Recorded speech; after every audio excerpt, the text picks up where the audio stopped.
Mesdames et messieurs, bonjour. Merci de rester fidèles à Walf et bienvenue dans ce nouveau numéro de votre émission Actu en 7. Actu en 7 qui a le plaisir de recevoir Assane Samb. Il est journaliste, analyste politique. Assane, bonjour. Bonjour Moustapha. Et merci d'avoir répondu à notre invitation. Je rappelle également que vous êtes le directeur de publication du quotidien Réumi. Nous sommes également avec Karim Diakhaté, journaliste, analyste politique. Karim, bonjour à vous. Bonjour Moustapha. Et vous êtes directeur de publication du magazine Le Panafricain. Vous êtes le coordonnateur à Dakar du magazine Afrique Démocratie, c'est bien cela? Alors, avec vous, nous allons discuter de l'actualité de la semaine. Une actualité dominée par Abdoulaye Wade, plus que jamais offensif contre le régime de Macky Sall. Mais l'actualité, c'est également ce drame de l'immigration en Libye avec cette affaire de vente d'esclaves. Une révélation faite par la presse au moment où des dirigeants africains se réunissaient à Dakar dans le cadre du forum sur la paix et la sécurité. Comment analyser cette actualité? Nous allons essayer de décortiquer toutes ces affaires. Mais nous commençons d'abord par cet incendie qui a réveillé Dakar ce vendredi, l'incendie du parc Lambaye de Pikine qui a fait beaucoup de dégâts. Des centaines de millions de francs CFA sont partis en fumée. Mais cet incendie a également touché une bonne partie de la capitale sénégalaise puisque jusqu'ici plusieurs quartiers sont restés sans électricité et parfois sans eau. Assane Samb, nous allons donc démarrer ce débat avec vous. Comment expliquer les difficultés rencontrées par les sapeurs-pompiers pour maîtriser le feu au parc Lambaye? Merci Moustapha. Salut également Karim Diakhaté, notre co-débatteur. Salut également tous les téléspectateurs de Walfadjri. Exprimer de prime abord ma compassion et ma solidarité envers tous ceux qui ont été frappés par cet incendie. Et ils sont nombreux, les victimes. Alors que les gens reviennent du Magal, ils avaient besoin de recharger les batteries. Absolument. Malheureusement, voilà, un drame pareil les a frappés. Et on sait à quel point c'est important le secteur informel pour les gens du Baol qui étaient censés être au parc. Maintenant, s'agissant effectivement de l'incendie, s'il est volontaire, s'il est involontaire du moins, s'il est involontaire, si cela relève d'un accident, je trouve que peut-être les sapeurs ont peiné à être à la hauteur. Parce que d'après les informations que nous avons reçues, apparemment, il y a eu un retard dans l'intervention. Ensuite, le matériel d'intervention n'était pas adapté. Il a fallu également appeler à la rescousse les éléments français qui sont là. Et tout ceci combiné au fait que, évidemment, la circulation certainement ne favorisait pas tout cela. Donc, véritablement, ou bien la manière, les installations elles-mêmes, c'est-à-dire la manière dont le parc est configuré, il est difficile d'accès. Rendait difficile l'accès. La circulation n'était pas difficile à 4 h du matin, j'imagine. Certainement pas. Bon, je suis passé à côté à 6 h du matin ce jour-là, hier. Mais les installations du parc ne permettaient pas facilement une intervention avec promptitude. Donc, il y a un retard inexplicable, évidemment. L'autre aspect, c'est le matériel inadéquat. Pourquoi? Bon, ça aussi, c'est des questions de fond. Je pense qu'il faut que notre État se prépare à ce genre de situation pour y faire face, sans bien sûr avoir forcément besoin de tendre la main aux forces françaises. Ça, c'est déjà la réponse que j'aimerais apporter par rapport à cette équation-là. C'est vrai que les sapeurs sont des gens très sérieux, très véritablement professionnels et consciencieux. Mais peut-être il y a un problème de dispositif de matériel. Et donc, si véritablement l'incendie est involontaire, peut-être que là, je pense que la promptitude de la réaction a posé problème. Cet incendie a étonné Karim par son ampleur, mais c'est loin d'être une première. Et encore une fois, ce sont les pompiers français qui sont appelés en renfort. Cela veut dire qu'il y a quand même un problème, malgré tout le tintamarre fait sur le renforcement des moyens des forces de sécurité, des soldats du feu notamment. Merci Moustapha pour l'invitation. J'en profite également pour saluer mon ami et confrère Assane Samb. J'exprime également ma compassion vraiment à l'égard de toutes les victimes en fait de ce sinistre, tous ceux qui ont perdu des biens. Et déplorer également le fait qu'effectivement, malgré les secours, qu'il y ait eu en tout cas autant peut-être de retard un peu dans la mise en forme, un peu de la logistique qui a été mise en place, mais aussi l'étendue des dégâts. Mais je pense qu'il faudrait commencer par déplorer un peu la configuration de tous ces, disons, en tout cas, ces lieux de commerce, disons, de commerce, disons, du secteur informel, qui fait que, quelque part, il y a peut-être un laxisme qu'on peut déplorer, effectivement, un laxisme des autorités qui ont laissé faire. Parce que vous savez, les packs là-bas, il y en a plusieurs à Dakar. Il y a celui de Pékin, effectivement, et celui de Dakar, au niveau du centre-ville, de Lamine Gueye, et qui ont connu, en tout cas, des épisodes assez réguliers, des incendies de ce genre-là. Maintenant, par rapport un peu à l'apport des sapeurs français, je pense que c'est quand même tout à fait normal, hein, compte tenu un peu en tout cas déjà de l'assistance que ces gens nous ont toujours apporté, un peu, ça entre dans leur mission, mais il faudrait aussi relever le fait qu'on n'est pas doté de matériel, disons, qui puisse véritablement venir à bout de ces incendies. Vous savez, il n'y a pas très longtemps, il y a eu des problèmes au niveau du port, des problèmes aussi à d'autres niveaux, et il a fallu toujours, effectivement, l'aide, l'appui des éléments français du Sénégal pour venir un peu à bout de ces sinistres-là. Maintenant, comme vous le dites, effectivement, nos forces de défense, de sécurité, bon, les sapeurs-pompiers et autres doivent avoir suffisamment de moyens logistiques pour venir à bout de ces types de problèmes. Mais bon, la solution, je crois, en définitive, en fait, est de faire en sorte que, en tout cas, tous ces lieux, comme j'ai eu à le dire au début, soient véritablement identifiés et qu'on puisse maintenant faire en sorte que leur configuration soit redéfinie, qu'on puisse leur attribuer des sites qui soient véritablement fonctionnels et faire en sorte que cela ne se reproduise pas. Parce qu'on a vu dans le temps, à l'époque de Fass Payotte, à l'époque de Nimzad et autres, des incendies qui ont eu quand même à frapper des habitations avec véritablement des victimes humaines. On peut déplorer effectivement des dégâts matériels, c'est vrai, mais comme il n'y a pas de dégâts humains, quelque part, on peut se féliciter plus ou moins de la promptitude, quelque part, en tout cas de la réaction qui a permis de limiter les dégâts plus ou moins. Mais en tout cas, les Dakaras ont connu un calvaire avec tout ce qu'il y a eu comme désagrément au niveau de... Depuis 48 heures, c'est impossible. Alors, des incendies, il y en a certainement dans tous les grands pays, hein, même les villes les plus modernes, on peut trouver ce genre d'incendie. Mais là, on va forcément se demander, Hassan, comment est-ce qu'on a pu laisser au cœur de Dakar, dans un lieu aussi stratégique que Buntu Pikine, disons-le, un lieu de commerce de ce genre où c'est l'informel total, il y a du bois, il y a un peu de tout. On n'a jamais essayé de faire de telle sorte que ces endroits-là puissent être sécurisés. Merci Moussa. Je pense que déjà un effort avait été fait au niveau des autorités pour essayer de les déloger. On se rappelle, je pense que c'était l'année dernière, il y a de cela 1 an ou 2, il y avait des efforts, on avait demandé carrément de déguerpir. Mais il s'agit d'un titre foncier privé. Voilà, c'est que ça appartient à quelqu'un qui leur a autorisé, peut-être monnayant quelque chose, de s'installer à ce niveau-là. Donc le titre foncier privé, d'accord, mais le ministre l'a rappelé tantôt, il faut également qu'il y ait autorisation de faire du commerce sur ce lieu. Donc il faut 2 niveaux. Il faut d'abord qu'il y ait un titre valable d'installation, ensuite une autorisation permettant des activités commerciales. Est-ce qu'il y a les 2 activités? C'est la question déjà qu'il faut se poser. Vous avez posé la problématique, eh bien, c'est vrai, les autorités semblent avoir un peu reculé par rapport au fait que les gens, après avoir été déguerpis, ils avaient été déguerpis dans un premier temps, sont revenus sans qu'il y ait véritablement quelque chose qui était tenté parce qu'il y avait les élections. Il ne faut pas oublier, il y avait la perspective des législatives. Donc les gens se méfiaient un peu, donc il n'y avait pas la rigueur nécessaire. Aujourd'hui, dès qu'il y a incendie, le ministre commence à parler de déguerpissement obligatoire. Donc quelque part, il y a une sorte de concomitance. Parce que c'est ça qui étonne. Quand il y a un drame, les autorités semblent très fermes, il y aura déguerpissement, on ne peut plus laisser cette situation-là perdurer, mais quelques semaines après, on verra que les gens vont revenir tranquillement. Et ce que j'appelle le sénégalisme va s'instaurer, c'est-à-dire qu'on a ici des pratiques courantes de contournement des lois, de contournement des législations, de contournement des normes. Ça, c'est dans au niveau de toutes les facettes de notre vie ici.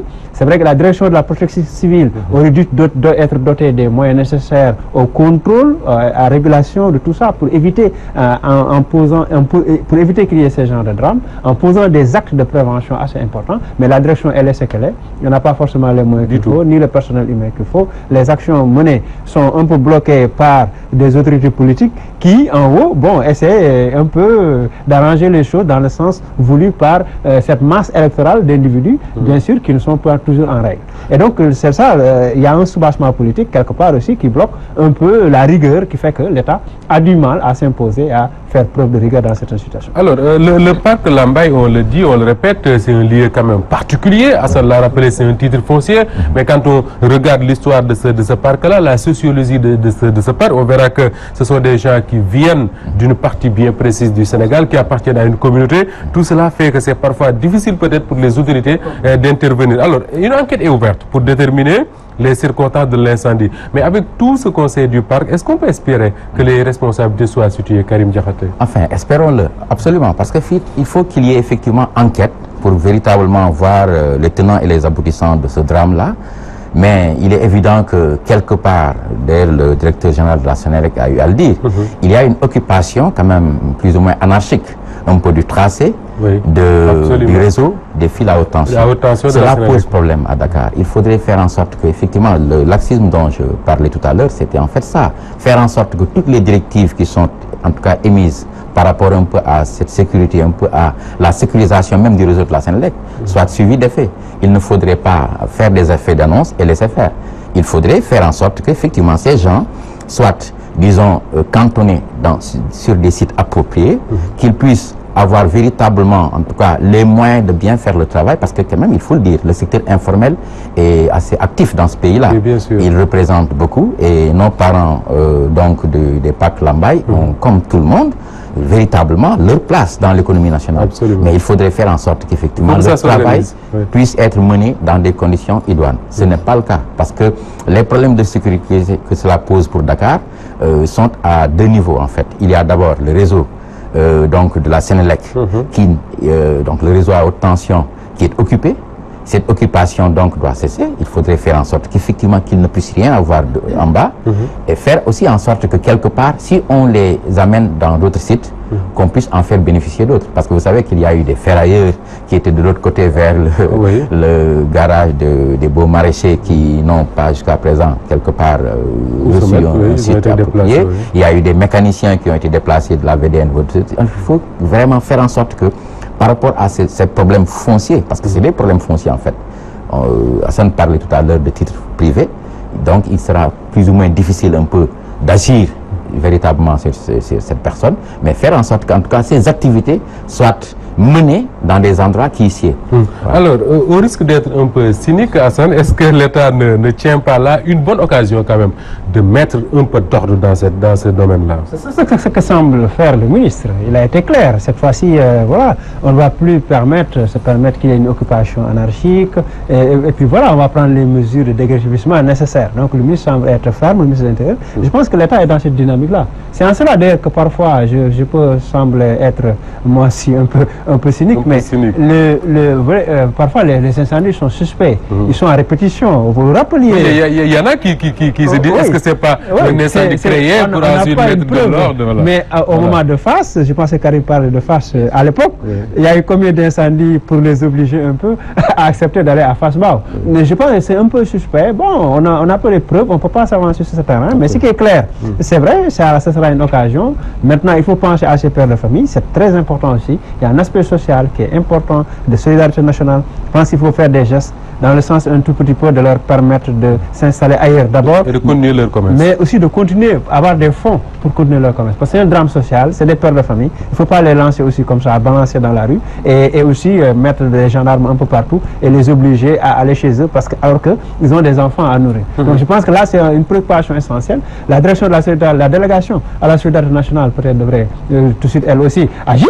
Il faudrait qu'il y ait des actions dans ce sens immédiates, que les gens interviennent pour aider ces gens-là, les recenser, voir un peu les pertes, faire des gestes assez opportuns pour ne pas aussi faire des promesses et après les oublier. Donc là, c'est le plus immédiat. Et maintenant, un peu avancer dans le sens de les installer quelque part pour qu'ils puissent continuer tranquillement. Alors, les dégâts de cet incendie, Karim, vous l'avez dit tout à l'heure, sont ressentis par tous les Dakarois. La Sénélec a été obligée d'installer des délestages tournants. Des quartiers de Dakar sont restés sans électricité pendant plusieurs heures, parfois même sans eau. N'est-ce pas là symptomatique de la fragilité de cette agglomération-là que constitue Dakar? Absolument. Ça, il faudrait vraiment le retenir. Dakar, bon, il y a une hypertrophie. En fait, une concentration, effectivement, de pratiquement l'essentiel des activités de ce pays-là, industrielles, économiques ou autres, au niveau de Dakar. Et Dakar, c'est juste un petit bout, c'est 550 km² pour toute la région. Oui. C'est véritablement quelque chose de minime par rapport à un peu l'espace national. Maintenant, le grand problème au niveau de Dakar, et en particulier ce que l'incendie du parc Lambaye de Pikine a fait ressortir, c'est un peu véritablement le fait que Dakar ne soit pas suffisamment sécurisé. Vous savez, c'est pratiquement à la porte de la ville. Absolument. Donc, quelque part, il y a eu des problèmes énorme pour un peu, disons, joindre les deux bouts. Parce que là, si on peut imaginer, enfin, c'est un scénario catastrophe, on prie pour que ça ne se produise pas, mais si aujourd'hui on devait tous sortir de Dakar en même temps, avec ce qui s'est passé au parc Lambaye, c'est presque impossible. Exactement. Et dans le même temps, je pense qu'il y a des travaux qui sont menés au niveau de l'autoroute à péage, ce qui ne facilite pas la chose, justement. Et la corniche, exactement. Donc, en fait, il y a surtout ce problème donc prégnant auquel il faudrait effectivement apporter une réponse. Maintenant, qu'est-ce que ça crée en termes de, disons, de problématiques en fait pour la sécurité de Dakar? Quelque part, on ne peut pas véritablement qu'il y ait des incendies, des sinistres de ce genre qui puissent véritablement pénaliser pratiquement toute l'activité économique. Parce que vous avez rendu compte, il y a des gens qui sont venus vers 9h, 10h et qui sont retournés. Absolument. Parce que quelque part, vous ne pouvez pas faire 3 heures sur l'autoroute, arriver au bureau à 13h et puis encore un jour de... Il y a beaucoup d'entreprises où d'ailleurs les machines n'ont pas tourné. Voilà, simplement parce qu'il n'y avait pas d'électricité. À 6h du matin, au même lieu, au niveau de l'autoroute à péage, il y avait un accident aussi sur la route.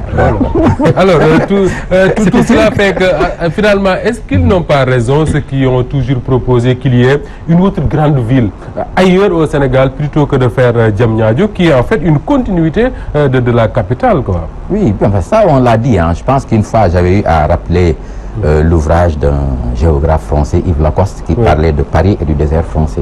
Dans ce cas, c'est Dakar et le désert sénégalais. Quelque part, je pense que les autorités l'ont bien compris, déjà du temps du président Wade. On parlait de Lompoul comme une deuxième ville. Même avant, du temps du président Diouf, on parlait il y avait une ville iranienne, enfin une ville que les autorités iraniennes devaient nous créer vers Mboro, je crois à l'époque, vers Kayar. Il y avait un projet par la vie qui devait donc créer un ensemble urbain. Par la suite, il y a eu avec Maître Abdoulaye Wade le projet de ville nouvelle vers Lompoul. Et bon, heureusement que maintenant, il y a le pôle de Diamniadio qui peut effectivement représenter une alternative. Mais quelque part, ça ne règle pas encore le problème. Parce que Diamniadio, c'est Dakar. Vous savez, 50 km de Dakar, c'est pratiquement toujours Dakar. C'est un peu la conurbation urbaine de Dakar qui s'amplifie. Bon, maintenant, la solution serait qu'on puisse trouver une ville qui serait à équidistance entre tous les pôles du pays. Et le centre naturel, c'est peut-être vers la région de Diourbel. Ce serait vers Touba et autres. Maître Dourno, il a une fois proposé Diourbel. Seulement, le problème, c'est que Dakar, quand même, Dakar a véritablement toutes les capacités, toutes les qualités, parce que Dakar se trouve un peu à mi-chemin entre le nord et le sud du Sénégal. Mais le seul problème, c'est que Dakar se trouve véritablement à l'ouest du pays, complètement à l'ouest, et Dakar bénéficie quand même d'un port. Et reste cette porte d'entrée de l'Afrique. Alors, cette ville de Dakar, Hassan, on parle là des lignes haute tension de la Sénélec, mais on oublie également les pipelines de la SAR qui sont aujourd'hui habités par les populations de Thiaroye, Yarakh notamment. Cela veut dire quoi? Que nous sommes dans une agglomération qui est assise sur une bombe. Est-ce que cela ne pose pas un problème de sécurité publique même? C'est un problème sérieux de sécurité publique. Et j'ajouterai quelque chose au tableau que vous venez de brosser. Vous savez combien de stations d'essence entre Padoua et Rufisque? Mais c'est extraordinaire. Je crois que c'est une bombe, véritablement. Je pense que le directeur de CDS, M. Diallo, déjà l'évoquait à l'époque. Il y a un risque terrible. Déjà, il y a les pipelines, il y a les stations d'essence. Nous avons aussi tous les risques possibles. Voilà, il y a un cocktail qui est là. Et je pense que c'est par rapport au fait que toutes les activités sont concentrées ici, sur un périmètre assez limité. Vous l'avez évoqué tantôt. Il faut désengorger carrément, déjà commencer par les ministères. On ne peut pas créer notre ville si on ne déplace pas les activités. Absolument. Il faut que l'activité se déplace, administrative et économique. Surtout certains ministères. Ils n'ont pas besoin forcément d'être à Dakar. Il faut que les ministères soient décentralisés dans les régions, quelque part, que les gens puissent s'installer dans des cités nouvelles. Et ils viendront, vous verrez que le secteur informel suivra. Mais c'est très facile. Si on a un ministère de l'agriculture à Kaolack, les gens viendront à Kaolack travailler là-bas, etc. Donc, et il y aura des activités autour de ce ministère et des cités afférentes qui auraient été créées dans ce sens-là. Donc, quelque part aussi, je pense qu'il y a un manque de volonté politique. On le dit souvent et on recule, parce que Dakar aussi, c'est un point stratégique très intéressant par rapport à ses positions stratégiques, positions géographiques et tout le reste, aéroport, port, et toutes les facilités de transport et tout. Mais n'empêche, je pense qu'il faut aller dans le sens des engorger en essayant de valoriser davantage les autres grandes villes. Nous avons des grandes villes. Nous avons Saint-Louis, nous avons Thiès, nous avons Kaolack, Diourbel, Touba, Ziguinchor. Je pense que ça demande tout simplement des efforts allant dans le sens de demander au ministère, aux directions générales, s'il vous plaît, de sortir de Dakar. Sortez-les tout de suite et vous verrez que le secteur informel suivra à même. Alors voilà qui nous amène, Karim Diakhaté, à parler du forum de Dakar, forum sur la sécurité et la paix. Quand nos dirigeants parlent de sécurité et de paix, il parle surtout djihadisme, terrorisme. Alors, moi, la question que j'ai envie de vous poser, Karim, vous qui êtes très intéressé par ces questions africano-africaines, qu'est-ce qu'un tel forum peut représenter? Bon, vous savez, Moustapha, le forum quand même international de Dakar sur la paix et la sécurité, c'est un cadre informel en fait. C'est un cadre de réflexion et d'échange entre différents acteurs, entre des chefs d'État, c'est vrai, mais surtout des acteurs militaires, civils, des experts en fait des questions de défense et de sécurité sur les problématiques actuelles par rapport aux menaces sécuritaires. Bon, depuis quelques années, avec ce qui se passe un peu dans le Sahel et autres, vous voyez qu'il y a véritablement une montée des menaces terroristes et autres, comme on le voit au Mali, au Burkina récemment, il n'y a pas très longtemps, en Côte d'Ivoire et au Tchad.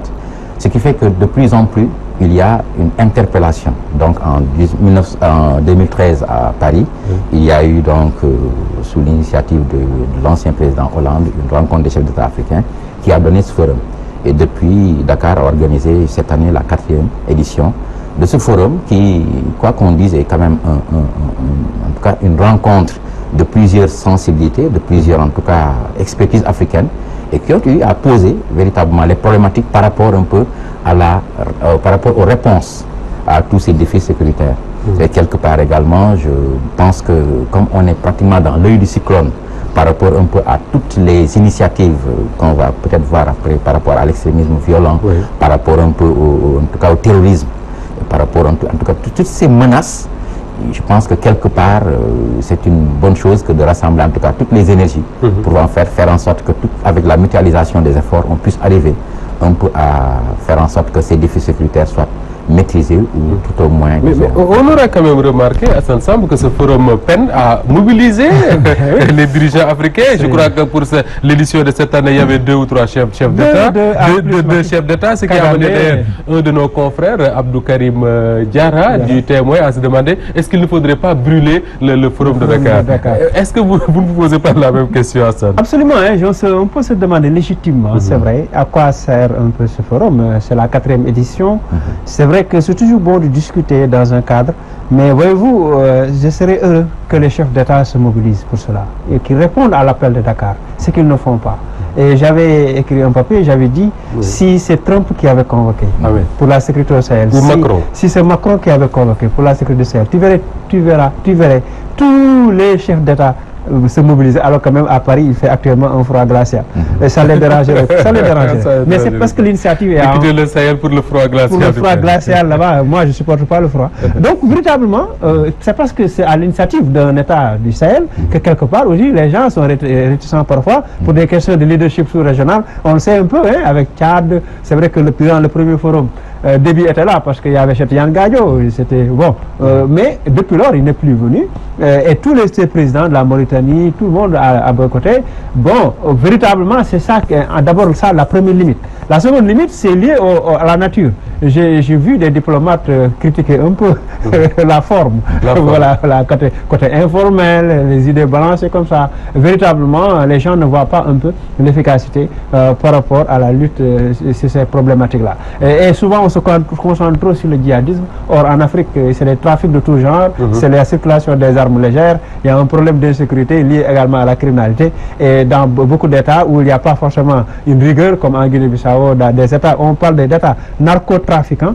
Donc, je pense que l'insécurité est là. Dans le golfe de Guinée, les Américains font beaucoup d'efforts dans ce sens. Il y a le G5 Sahel mis en place alors que le Sénégal est en dehors de ce G5. Ça pose des problèmes optimaux de stratégie opérationnelle d'action. Parce que quand vous limitez tout à certains États seulement et vous en excluez d'autres sans expliquer pourquoi, véritablement, je pense qu'on est en train de donner un signal aux djihadistes comme quoi nous sommes désunis. Nous sommes désunis. Non seulement nous sommes désorganisés, mais désunis. Et ensuite, nous n'avons pas les moyens d'action. Parce qu'il faut la France à chaque fois pour essayer de pousser la France qui encadre un peu tout ça à chaque fois. Encadre les G5 et Sahel, encadre un peu le forum. Parraine le forum, pratiquement. Donne son argent. À quand est-ce, moi, je rêve d'une CEDEAO active. Pas G5. G5, déjà, l'idée est baisée au départ. La preuve, le Burkina vient d'être attaqué seulement hier. C'est pas une armée qui peut juguler quelqu'un qui tire sur des foules. C'est une guerre asymétrique. Il faut des moyens opérationnels beaucoup plus réfléchis. C'est une guerre non classique. Le renseignement. Voilà, le renseignement, surtout. Et surtout que les services de police de sécurité soient beaucoup plus dotés et beaucoup plus formés en adéquation avec les actions qui viennent d'être menées par les djihadistes. Parce que c'est nouveau en matière de sécurité et de défense. Mais aller installer des forums, discuter, c'est bien toujours de discuter. Ça permet un rapprochement de points de vue d'abord. Ensuite, les gens vont se connaître davantage. Mais ça risque de s'arrêter là. Alors, c'est bien de discuter, c'est bien d'avoir de tels forums, mais pourvu que ça donne des résultats. Quand on voit ce qui s'est passé à Dakar, avec ce forum dont même la communication a été confiée à des Français et à des Toubabs. Alors, il y a des cabinets de communication. Alors qu'il y a il y a de bons cabinets de communication à Dakar quand même. Est-ce que là, on n'est pas en train de faire un forum destiné à la consommation extérieure, pour ne pas dire à la consommation des Français, de l'État français? Bon, ben, en fait, je pense que c'est vrai, certains peuvent critiquer un peu le format du forum, d'autres même peuvent éventuellement contester un peu, disons, la pertinence en tout cas de cette rencontre, mais je quand même reste convaincu qu'il y a quand même malgré tout des avancées. C'est une excellente chose, dans la mesure où au moins, quelque part, c'est un cadre qui permet quand même aux Africains de partager ensemble, en fait d'échanger par rapport, vous avez dit, aux renseignements, par rapport en tout cas à certaines expertises. Maintenant, pour en revenir un peu à l'assistance de l'Union européenne ou de la France, c'est tout à fait normal. Nos États ne sont pas quand même suffisamment dotés de moyens pour mener seuls, disons, le combat contre le terrorisme. Je ne parlerai pas de djihadisme en fait. En fait, on parlerait plutôt de radicalisme peut-être, d'extrémisme, mais de djihadisme. Bon, je pense que c'est souvent des concepts qui sont galvaudés quelque part. Il y a un fait. Il y a qu'effectivement, il y a des groupes terroristes qui s'attaquent à des États qui n'ont pas toujours les moyens de riposte nécessaires. Maintenant, qu'on ait l'assistance d'Européens, en fait, de France et autres, pour nous aider un peu à solutionner ces problèmes, je dis que c'est très bien. Maintenant, pour en revenir un peu concrètement à ce qui a été débattu au cours des travaux, je pense qu'il y a eu des avancées majeures.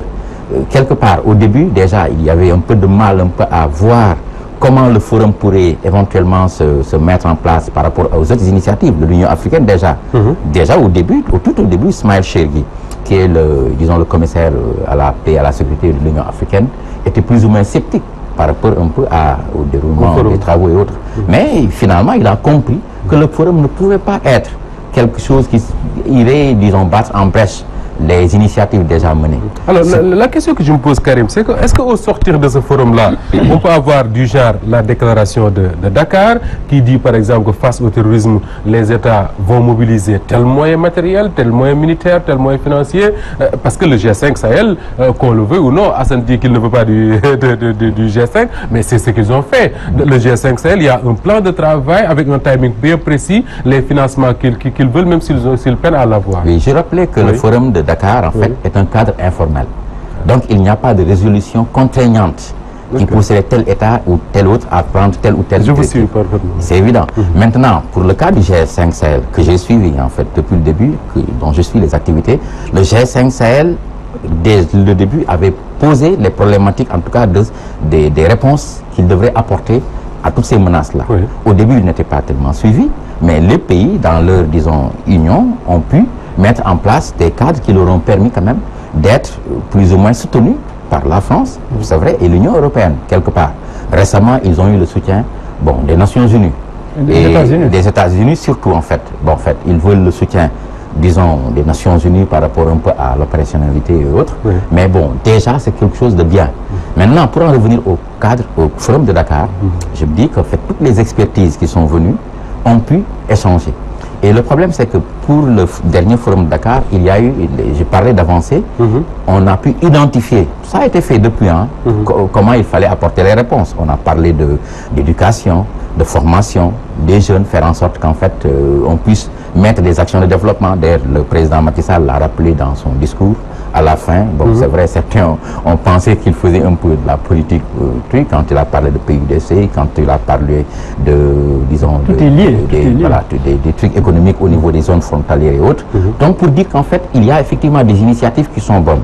Maintenant, il appartient au pays, chacun en tout cas en ce qui le concerne, de les mettre en œuvre. Mais il est évident que seule la mutualisation des actions, comme on a eu à le dire, aussi bien au plan militaire, parce que forcément, d'accord, il n'y a pas que, disons, les actions militaires, les actions de violence et autres.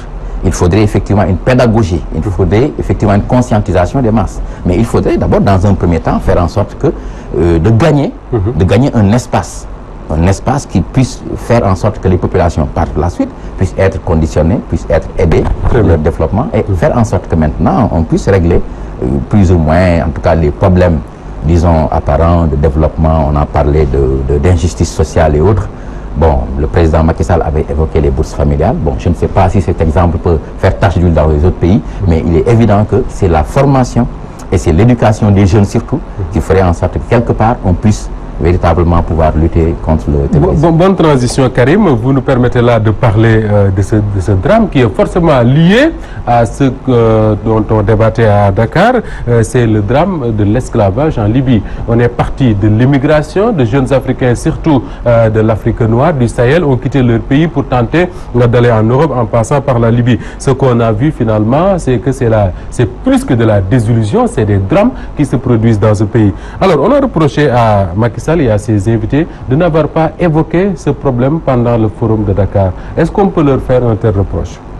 Oui, je pense qu'il y a une vision étriquée des questions de sécurité en Afrique. C'est vrai, peut-être qu'il fallait faire un choix sur le terrorisme, qui est le problème le plus actuel, mais il y a des préoccupations liées effectivement à cette immigration des jeunes subsahariens qui devraient faire l'objet de rencontres particulières au niveau de la CEDEAO, au niveau de l'Union africaine. Ça, indéniablement, je pense qu'il y a un manquement notoire à ce niveau-là. Des discussions doivent être menées. C'est vrai qu'on a eu la réaction depuis hier d'Alpha Condé, qui dit que l'Union africaine fera tout ce qui sera à son pouvoir. Nous avons eu la réaction du Sénégal qui est ferme en disant qu'il faudrait faire... On reparlera de la réaction du Sénégal. Voilà. Donc, quelque part aussi, il y a des réactions, mais plus ou moins tardives, parce que depuis de longues semaines, peut-être des mois, on en parle, la Libye. Hassan, c'est ce qui est étonnant dans cette affaire, c'est que nous tous, en tout cas qui sommes de la presse, on a eu plusieurs fois des échos de ce genre de faits. Certains médias sénégalais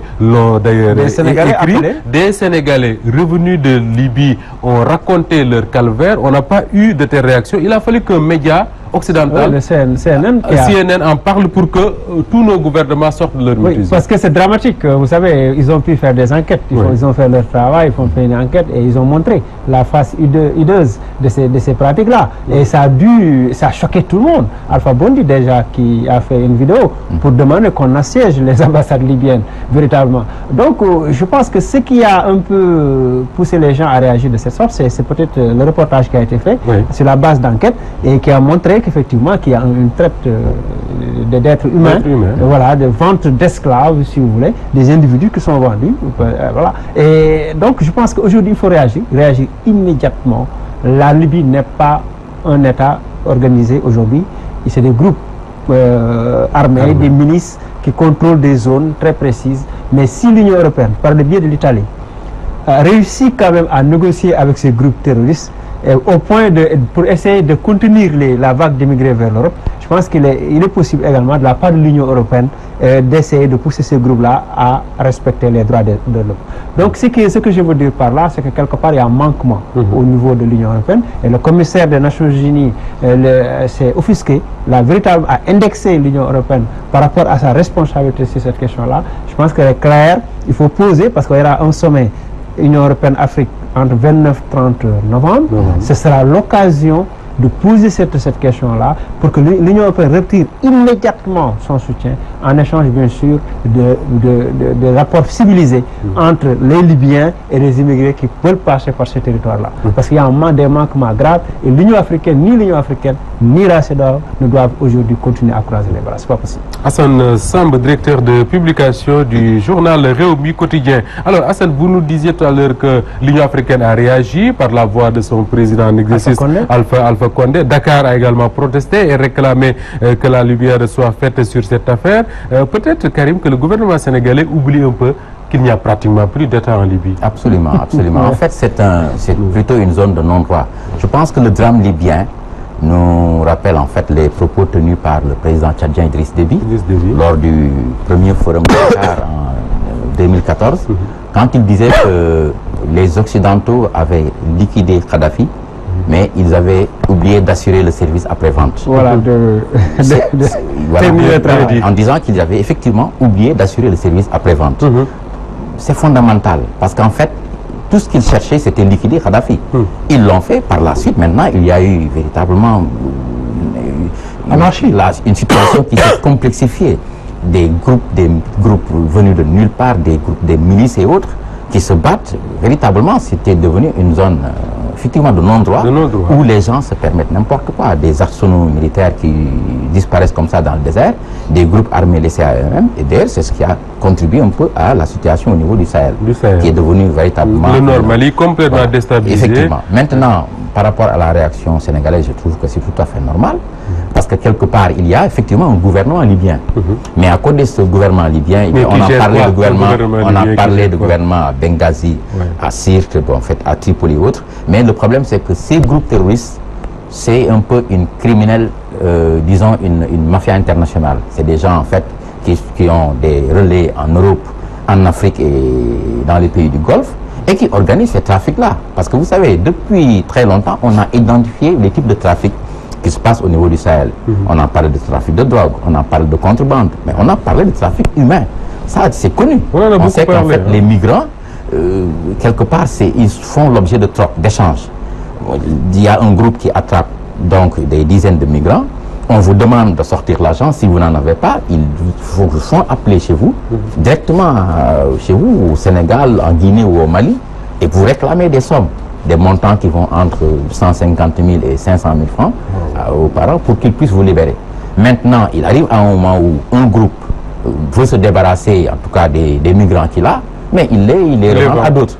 Il a fallu maintenant, effectivement, que CNN fasse ce reportage avec une journaliste, disons, africaine, en apparence afro-américaine, mais d'origine africaine, qui s'est rendue dans pratiquement beaucoup de régions de Libye. D'ailleurs, j'ai trouvé même suspect qu'elle puisse être, disons, vraiment à l'aise, même si c'était avec une caméra cachée, pour filmer et se renseigner à suffisance. Mais il est évident que c'est un drame sur lequel on ne peut plus fermer les yeux.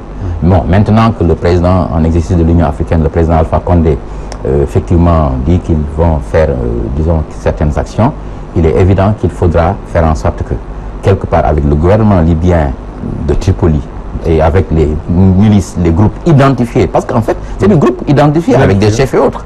Il n'y a pas longtemps, Emmanuel Macron, le président français, avait réuni le général Haftar et donc un autre chef militaire pour les, disons, quelque part, les pacifier, en fait, pour effectivement faire en sorte qu'ils puissent donc baisser les armes. Et dans le même temps, l'Union africaine mène les mêmes initiatives. Il faudrait faire en sorte qu'il puisse y avoir... Alors, on l'a dit, il y a un gouvernement en Libye, mais il n'y a pratiquement plus d'État. C'est des groupes armés, des milices, disons-le comme ça. L'Union européenne veut bien faire quelque chose. Dakar proteste, mais la question est de savoir qu'est-ce que nos États peuvent exactement faire face à de tels drames. Merci Moustapha. Je pense que tout devra être fait en intelligence avec les Nations Unies. Je vous rappelle ce qui s'est passé en Somalie. À l'époque, il y avait des pirates somaliens qui prenaient les bateaux. Mais quand les Américains sont déterminés à mettre fin à cela, ils ont réussi. Il a fallu monter des opérations commando et ils ont attrapé les gens. Ces chefs militaires sont identifiés, sont connus. Je rappelle aussi. Ils sont même parfois reçus par des chefs d'État. Ils sont identifiés, connus. Absolument. Je pense qu'il est possible, en intelligence avec les Nations Unies, de mener des actions.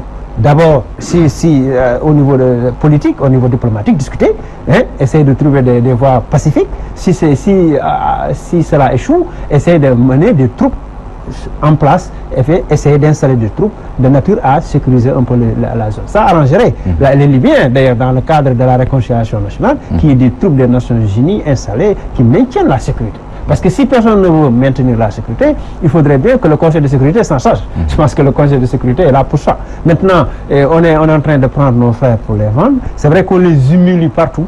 C'est pas seulement en Libye.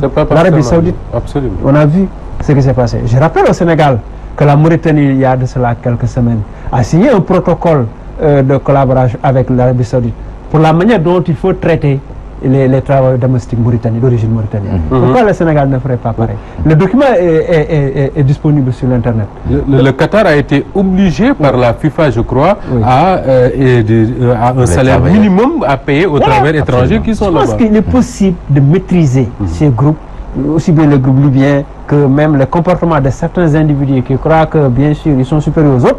Et je pense qu'il est possible pour les Nations Unies de faire des actions, encore qu'il y ait la volonté. Et pour qu'il y ait la volonté, il faut que les chefs d'État africains se réveillent. Nous avons des chefs d'État dormeurs qui, d'habitude, peut-être, je ne sais pas, ils n'osent pas trop affronter les grandes puissances pour des raisons peut-être géostratégiques liées à la conservation de leur pouvoir. Mais à mon avis, ce que Alpha Condé a dit est vrai. Maintenant, il faut que ça soit traduit en acte. Et il faudrait, comme l'a dit Alpha Condé, Alpha Bondi cette fois-ci, Alpha Bondi, que la société civile agisse. Parce que les chefs d'État, ils ne réagiront que lorsque la société civile aura réagi. La presse, de même, et c'est pour ça d'ailleurs qu'ils ont réagi, parce qu'il y avait une vive émotion exprimée. Donc je pense qu'il faut que, il y a sous la pression de la société civile, que le gouvernement fasse pression sur les Nations Unies et que des actions soient menées sur le terrain. Alors, la société civile n'a pas tardé à réagir. Une manifestation est d'ailleurs prévue ce samedi après-midi devant le ministère des Affaires étrangères ici à Dakar. J'ai reçu comme information tout à l'heure que des Africains vont manifester devant l'ambassade de Libye à Washington. Alors, j'ai envie de vous demander, Karim, que peuvent franchement faire ces organisations de la société civile pour obliger nos États à réagir? Bon, vous savez, je pense que les auteurs de crimes, en tout cas, ou d'actes, disons, délictuels, d'actes criminels, sont suivis partout dans le monde. Ils sont poursuivis, ils sont identifiés autres. Et ces groupes libyens, les chefs qui sont derrière et toute cette mafia qui est organisée, quelque part, les gens peuvent avoir effectivement la possibilité de les poursuivre. La Cour pénale internationale est là. Maintenant, il n'y a plus d'impunité. On est dans un monde pratiquement où aucun acte ne peut être, disons, fait comme ça et que ça passe comme lettre à la poste. Il est évident que maintenant, les sociétés civiles, effectivement, qu'elles soient africaines ou en tout cas au plan international, peuvent effectivement secouer le cocotier. On reproche trop souvent à nos chefs d'État d'être un peu trop, disons, dans leur palais, mais bon, il est évident que quand même, quelque part, il y a des situations qui les empêchent souvent d'agir. Parce qu'en fait, il faudrait faire en sorte qu'il y ait déjà une unité, en tout cas d'action. Malheureusement, très souvent, c'est un peu à le truc.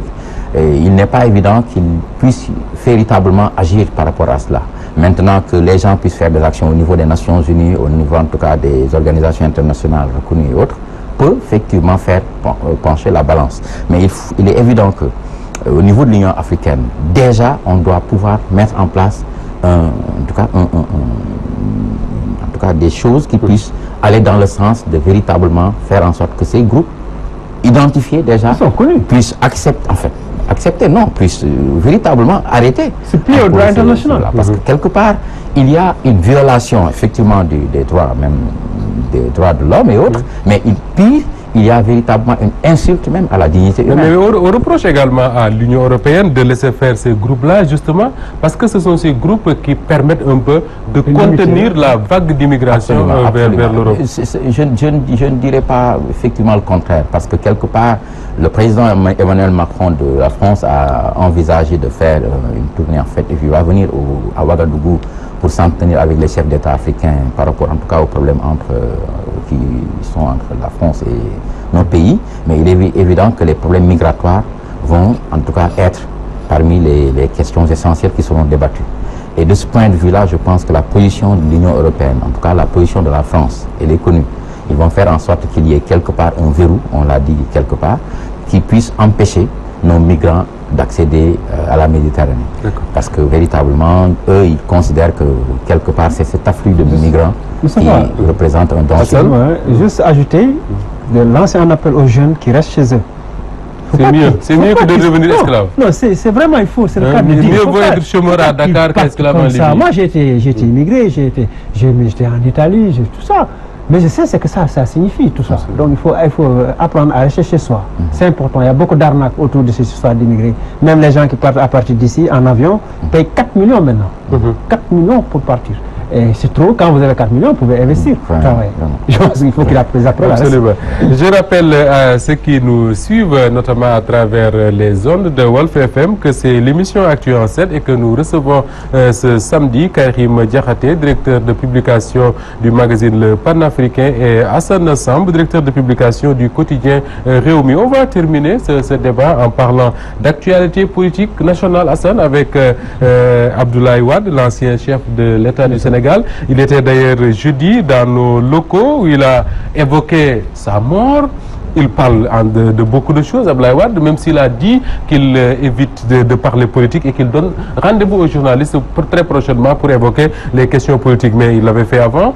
La question que beaucoup se posent, Hassan, c'est qu'est-ce qui explique ce regain de tension entre Abdoulaye Wade et le pouvoir de Macky Sall? Effectivement, c'est le cas de le dire, Moustapha. Après, on a parlé dans un premier temps de déchaîne, parce qu'il y avait des actes politiques. On a même parlé de retrouvailles prochaines. Voilà, parce qu'il y avait des restitutions de biens. L'hélicoptère militaire mis à sa disposition pour aller à Touba. Tout semble être en ordre, sauf quand Abdoulaye Wade est arrivé à Touba, c'est des propos. Il a sorti le missile. Voilà, il a sorti des missiles contre Macky Sall. Ce que j'ai compris, c'est que quelque part aussi, les négociations n'ont pas abouti simplement. C'est ce que je sens. Parce que pour vous, il y a eu une négociation. Oui, mais c'est sûr. Il y a tout le temps de négociation. D'ailleurs, par rapport au dossier, au protocole de Doha, mais il y a eu des négociations. Parce que Karim ne peut pas être comme une poule, être pris comme ça et amené, et que son père reste tranquille. Il sait bien que quand tu es gracié, tu es libre.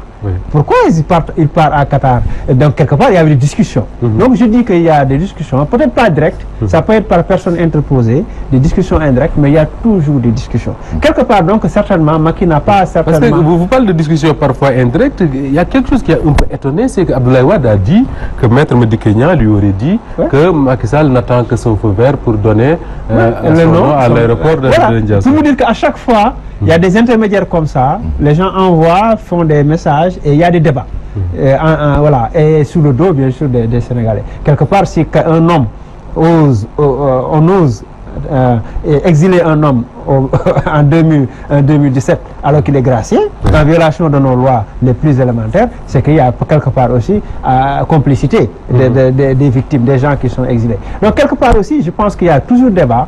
Maintenant, certainement Macky Sall n'a pas du tout accédé à toutes les demandes d'Abdoulaye Wade. Tout tournera autour certainement de son fils Karim, son retour, sa présidentialité par rapport à 2019-2024. Les débats tourneront autour de ça, son amnistie certainement. Et certainement, il n'y a pas eu, à mon sens, accord, ce qui fait que aujourd'hui, c'est le statu quo ante. On est revenu à la case départ. Wade se radicalise davantage. Parce que là, c'est le moment de le dire, il s'est complètement radicalisé. Il y a même au sein du PDS qui s'étonne un peu de cette radicalisation d'Abdoulaye Wade. Alors que Touba a lancé à 2 reprises au moins un message très clair de rapprochement. C'est-à-dire qu'ils sortent même de Ndigal. En réalité, si vous dites que vous travaillez pour le Sénégal, vous devez pouvoir vous rapprocher et discuter. Mais Abdoulaye Wade fait fi de tout cela. Macky Sall aussi, qui refuse l'avion pour Kaolack, l'hélicoptère. Donc quelque part, il y a radicalisation parce qu'il y a quelque part aussi dans les discussions, dans les débats. Donc Wade, c'est Wade, hein, il est tout entier, il ne cache pas ses vérités, il le dit, et donc il n'est pas encore satisfait de la manière dont peut-être Macky Sall pilote le dossier avec son fils, et il met tout sur le compte du Sénégal en disant que le Sénégal est mal géré, mais je pense que c'est le dossier avec son fils qui est mal géré. Alors, Hassan le dit, il y a eu certainement négociations qui auraient échoué, mais est-ce qu'on peut pas faire une autre lecture, se dire certainement que puisqu'on a beaucoup parlé de retrouvailles, de deals, de négociations, Abdoulaye Wade s'est finalement radicalisé pour montrer justement qu'il n'y a pas eu de négociation. Est-ce qu'on ne peut pas faire cette lecture? Absolument, bien sûr. Moi, je pense que certainement, il y a eu quand même beaucoup de journalistes, beaucoup de gens qui sont allés un peu plus rapidement, beaucoup plus vite que la musique. Parce que quelque part, les gens avaient parlé de retrouvailles d'abord, de négociations en coulisses et autres. Mais qui connaît Abdoulaye Wade, c'est que c'est quand même un stratège politique. Ça, on ne l'apprend à personne. Il sait véritablement à quelle heure il avance ses pions. En fait, c'est un jeu d'échecs. On est en train d'assister à un extraordinaire jeu d'échecs avec des acteurs véritablement, en tout cas... Entre le maître et un de ses disciples. Absolument. Le maître est... Je ne sais pas si on peut toujours parler de disciples, mais entre deux grands maîtres, en tout cas, de toute façon. Maintenant, là où quand même il y a véritablement à dire, c'est que moi, je crois plutôt au génie sénégalais. Je me dis que, de toute façon, c'est un peu l'écume, hein, c'est un peu la poussière, mais véritablement, il y a quelque chose en bas. Ils vont discuter, forcément. Il y aura forcément une discussion politique de très haut niveau. Je ne parle pas du dialogue politique qu'on veut instituer entre les kyrielles des 200 et autres partis politiques. Je ne parle pas de ça. Parce que là, il y a ce que je vous rappelle, un peu d'amalgame. Les gens ont annoncé un dialogue politique prévu le 21 novembre, alors qu'en réalité, c'est une rencontre régulière entre le ministère de l'Intérieur et les partis politiques. Ça n'a rien à voir avec le dialogue national. Absolument. Donc, pour revenir en fait au cas Wade-Macky, je pense que le président Macky Sall est peut-être dans des dispositions pour discuter avec Abdoulaye, certainement, mais il est évident que toute discussion entre le parti au pouvoir, disons la coalition au pouvoir, et la coalition qui est véritablement, disons, le moteur de l'opposition, devrait, en tout cas, donner quand même des résultats. D'abord, sans extrapoler un peu sur les conditionnalités autres, mais il est évident que quel que soit X, ils ne peuvent pas faire, ils ne peuvent pas discuter sans faire cas de la situation de Karim Wade. Est-ce qu'il pourra revenir pour se présenter en 2019? En 2019 déjà. Parce qu'il faudrait attendre 2000. Parce que l'horloge tourne. Oui, ça tourne très vite. Oui, en mars ou en avril 2018, on sera à 1 an des élections. Maintenant, si Karim attend mars ou juin 2018 pour revenir, est-ce qu'il aura le temps déjà de se familiariser entre guillemets avec les populations, avec son parti d'abord, avec son parti, et donc il y a tous ces trucs qu'il faudrait voir. Maintenant, pour revenir maintenant au cadre même de cette discussion, je pense que c'est quelque chose qui pourrait se faire, qui doit se faire. De toute façon, il n'y a pas d'autre alternative. Il faut véritablement que les gens se parlent. Ils ne peuvent pas se regarder en chien de faïence. Parce que c'est effectivement le président Macky Sall qui a besoin de cette discussion avec le président Wade. Il ne peut pas faire, disons, table rase de cela. Il faudrait discuter maintenant. Discuter sur quoi? Si c'est seulement le cas Karim Wade qui les préoccupe, bon, je me dis que là, quelque part, le peuple sera plus ou moins floué. D'accord. Alors, on aura remarqué, Hassan Samb, qu'il y a beaucoup d'opposants qui sont de la génération de Macky Sall. Ils ont essayé, certains ont été envoyés en prison, d'autres ont vu leur parti complètement cassé, que finalement, seul Abdoulaye Wade réussit à secouer un peu, si je puis m'exprimer un peu, comme ça, le pouvoir de Macky Sall. Est-ce que ce n'est pas la preuve d'un échec d'une génération, que Wade lui-même se mette à porter ce combat contre le pouvoir de Macky Sall? Merci Moussa. Je pense que Wade quand même n'est pas n'importe qui. Wade, c'est Wade. Oui, c'est Wade, c'est son parcours, il y a une légitimité, il y a des gens qui l'aiment parce que c'est Wade. Mais le PDS, qu'est-ce qu'il représente aujourd'hui? Le PDS, c'est un lambeau. À l'image des partis que vous citez, le PDS a subi les assauts des maquistes. de machiavélisme. Parce que, vous avez vu, tous les départs, les derniers départs des gens insoupçonnés de la trempe de Farba Senghor, Pape Samba Mboup, les derniers à partir, après les Fada Aïda Mbodj. Mais tout, qui reste? Le parti est un peu... qui a récemment rendu visite à Abdoulaye Wade d'ailleurs. Hein, voilà, Fada. Mais donc, ça veut dire quoi? Ça veut dire que les gens aiment Wade parce que c'est Wade. Toute cette foule derrière lui, à Touba ailleurs, ben, c'est parce que c'est Abdoulaye Wade lui-même. Mais c'est pas l'appareil moteur du PDS. J'aurais cru à un génie véritablement extraordinaire si Wade avait maintenu son parti. Est-ce que son fils peut être un prolongement d'Abdoulaye Wade? C'est ce qu'il souhaite. Est-ce que ce Abdoulaye Wade-là qui draine des fours, qui fascine beaucoup de générations, est-ce que les gens qui le suivent peuvent retrouver ça dans son, avec son fils? C'est ce que Wade, c'est le rêve de Wade. Senghor l'écrivait dans ses cahiers que tout père souhaiterait que son fils continue son œuvre, surtout quand l'œuvre lui semble grandiose comme l'œuvre politique. Aujourd'hui, le rêve de Wade, c'est de voir Karim arriver, un autre Abdoulaye Wade, un deuxième, et il parle de sa mort. Peut-être il sait qu'il ne va pas vivre éternellement. Nous tous d'ailleurs, nous n'allons pas vivre éternellement. Donc, mais de quelque part aussi, Karim pourrait également engranger pas mal de capital sympathie compte tenu de tout ce qui s'est passé, son parcours déjà à Rebeuss, ensuite sorte d'exil entre guillemets au Qatar. On ne sait pas ce qu'il en est. C'est pourquoi je dis une chose est claire, c'est que le jeu est flou entre Abdoulaye Wade et Macky Sall. Le jeu est très flou. Aucun avocat sénégalais, je défie tout le monde, les juristes, les professeurs de droit, qui peut me justifier un gracier à exiler? Comment on peut exiler un gracier qui n'en a pas fait la demande? Voilà. C'est comme si aujourd'hui vous levez l'immunité parlementaire de Khalifa Sall alors qu'il n'en a jamais bénéficié. Nous avons des incohérences d'ordre juridique auxquelles on est en train d'assister dans ce pays, et c'est regrettable parce que je pense qu'il faut corriger tout cela. Karim doit forcément se prononcer. Aujourd'hui, on me dit oui, Karim est en exil. On peut le forcer à sortir du Sénégal, mais on ne peut pas le forcer à se taire au Qatar. Non. Pourquoi il n'a pas fait de déclaration? Parce qu'il y a un protocole pour lequel le Qatar est garant. Mais c'est ça la réalité. C'est parce que Wade est au cœur de ce dispositif. Maintenant, on a eu des indiscrétions. Lorsqu'on a parlé de débat, de rapprochement et tout ça, discussion, on a eu des indiscrétions. On a eu des gens qui ont dit effectivement il y a des discussions. Maintenant, direct ou indirect, je ne sais pas. Mais ce qui est sûr, il y a des débats. Et je me dis, le protocole comme le protocole de Doha ne pouvait pas être signé, entre guillemets, si Wade n'était pas d'accord. Parce qu'on connaît Wade, on connaît sa personnalité, il ne se laisse pas faire. D'abord, quand Karim avait été emprisonné, les gens voulaient manifester. Au moment du procès de la CRI, là, on a dit le verdict de l'emprisonnement, Wade avait menacé qu'il n'accepterait jamais que son fils soit emprisonné. Et quand le verdict est tombé, les gens voulaient manifester. C'est Wade qui a fait capoter tout ça. Il dit non, attendez un peu, c'est lui qui a fait capoter. Et donc, quelque part, il y a quelque chose entre Macky, Wade, Karim, quelque chose de très flou. Alors, pas clair dans une toute dernière question, Karim Diakhaté.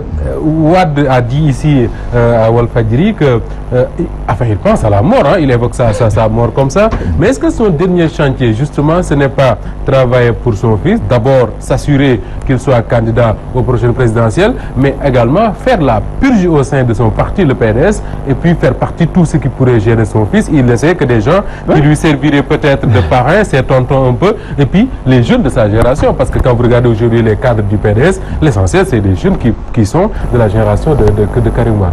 Bon, vous savez, je pense que quand même le président Abdoulaye Wade a quand même entrepris, il a eu à mener véritablement une œuvre colossale, et on lui souhaite vraiment longue vie, parce que quand même c'est quelqu'un qui lui se glorifie déjà d'avoir eu cette longue vie là. Bon, maintenant qu'ils le disent, bon, c'est vrai, vous savez, le président Abdoulaye Wade quand même a quelque chose de charmant, c'est quand même un vieux Gorgui, mais qui quand même tient à en tout cas beaucoup de choses, beaucoup de principes. Déjà, les gens disent de lui qu'il n'est pas rancunier. C'est quelqu'un qui peut demain être abandonné par la majeure partie de son truc, et demain, ça ne le gêne pas. C'est quelqu'un, en fait, il est démocrate dans l'âme. Ça, il faut lui concéder cela. Vous savez, il y a eu depuis le début, en fait, depuis le temps dans les années 80, le départ de Alassane Dia, enfin, Ndiaye, son second Fara Ndiaye, par la suite Serigne Diop, depuis Ousmane Ngom, qui revient encore, tous les gens qui sont partis, qui sont revenus. Qui l'avait quitté dans des positions dramatiques, il en a fait son ministre de la Santé, c'est une ministre de l'Intérieur. Un peu l'homme, c'est pas quelqu'un qui retient. Voilà, vraiment, il est entier. Maintenant, qu'il puisse effectivement avoir un petit agenda par rapport à son fils, mais bon, je trouve que c'est tout à fait normal. S'il pense que, de toute façon, Karim Wade a été plébiscité par son parti. Même si les gens peuvent encore, disons, faire des conjectures par rapport à, disons, aux formalités ou conditions dans lesquelles il a été intronisé, mais il est évident que c'est le Parti démocratique sénégalais qui a fait de Karim Wade son candidat. Donc il est évident que si Wade a un travail à faire, c'est faire en sorte qu'effectivement son candidat de fils puisse véritablement venir porter le combat qu'il était en train de mener. Maintenant, est-ce que véritablement les clauses ou en tout cas les généralités de l'accord entre guillemets du protocole qui a été fait, ça c'est quelque chose aussi à revoir. Mais il est évident que Maître Wade a accompli une grande œuvre, il faut le reconnaître, et je pense que quelque part les gens devraient, ne serait-ce que par un peu par...